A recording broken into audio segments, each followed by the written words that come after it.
Hallo almal. Vandag duik ons diep in die liggaam in. Ons gaan kyk na die liggaam se eie supersnelweë.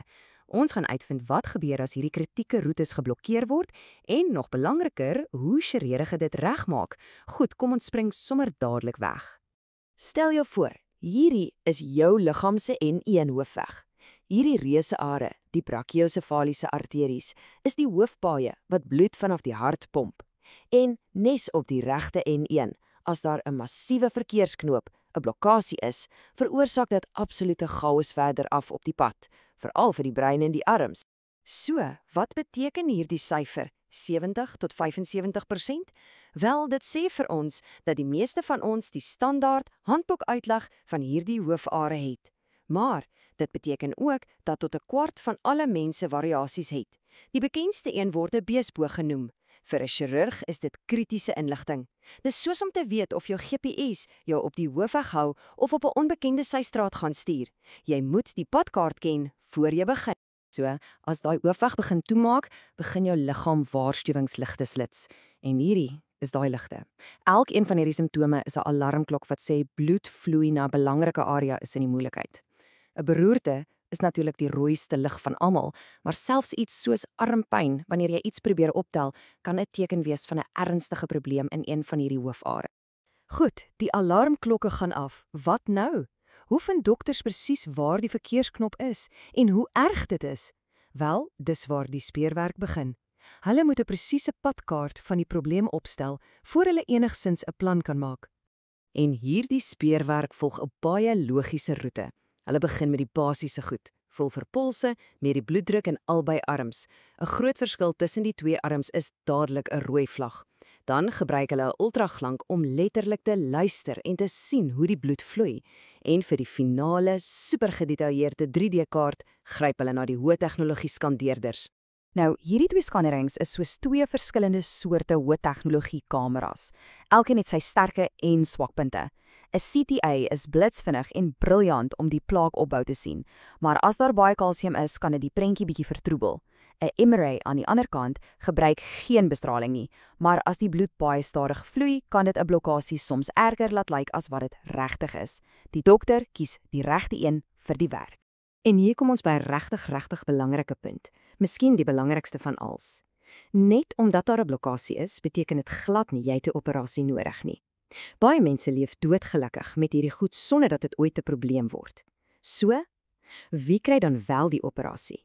Die antwoord is eintlik verrassend eenvoudig. Dit kom alles neer op een ding: simptome. Dit is die deurslaggewende faktor.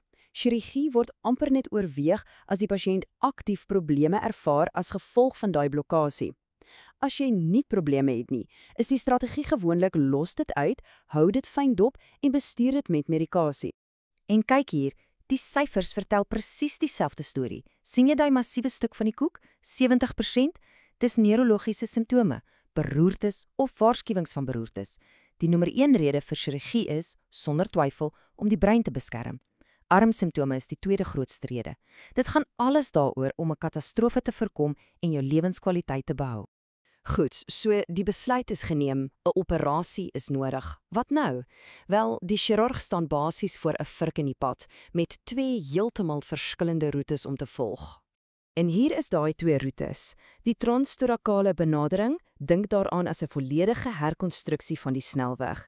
Hulle maak letterlik die borskas oop. Dis 'n groot, ingrypende operasie. Die ekstra anatomiese benadering aan die ander kant is meer soos om 'n slim ompad te bou. Alles gebeur deur 'n klein snytjie in die nek, baie minder indringend en dikwels 'n baie veiliger opsie. Hierdie is die werkperd van daai nekoperasies en dis regtig 'n slim plan. Die chirurg vat 'n klein prostetiese buisie en verbind dit van 'n gesonde arterie na die een na die blokkade. Dis 'n perfekte klein detour wat die verkeersknoop heeltemal omseil, sonder om enigsins naby die borskas te kom. Dis elegant en dit werk. Maar wag, daar's nog 'n slim tegniek. In plaas van 'n kunsmatige pyp, doen die chirurg iets nogal, wel, elegant. Hulle maak die hele geblokkeerde arterie fisies los, skuif hom oor en heg hom direk aan 'n gesonde arterie vas. Die groot voordeel hier, jy gebruik die liggaam se eie onderdele. Dis 'n heeltemal natuurlike herstel, wat beteken dit kan dalk langer hou en is minder geneig tot infeksie. So, nou het ons Die groot indringende borsoperasie teenoor die kleiner, slimmer niekoperasies. Maar watter een is nou eintlik beter? Hoe weeg die risiko's en die belonings teen mekaar op? Kom ons kyk wat die data vir ons sê. Hierdie grafiek is baie belangrik. Dit wys vir ons hoe lank hierdie herstelwerk hou. Deurlaatbaarheid beteken basies net, werk die pyp nog, is hy nog oop? En kyk net na daai verskil. Na 10 jaar is die groot borsoperasie in 94% van gevalle nog perfek oop en werkend. Dis ongelooflik duursaam. Die nekoperasies, alhoewel steeds goed, is nie heeltemal op dieselfde vlak nie. Maar, en dis 'n baie groot maar, dit is nie die hele storie nie. Langtermyn is een ding, maar wat van die hier en nou? Wat van die operasie self en die herstel daarna?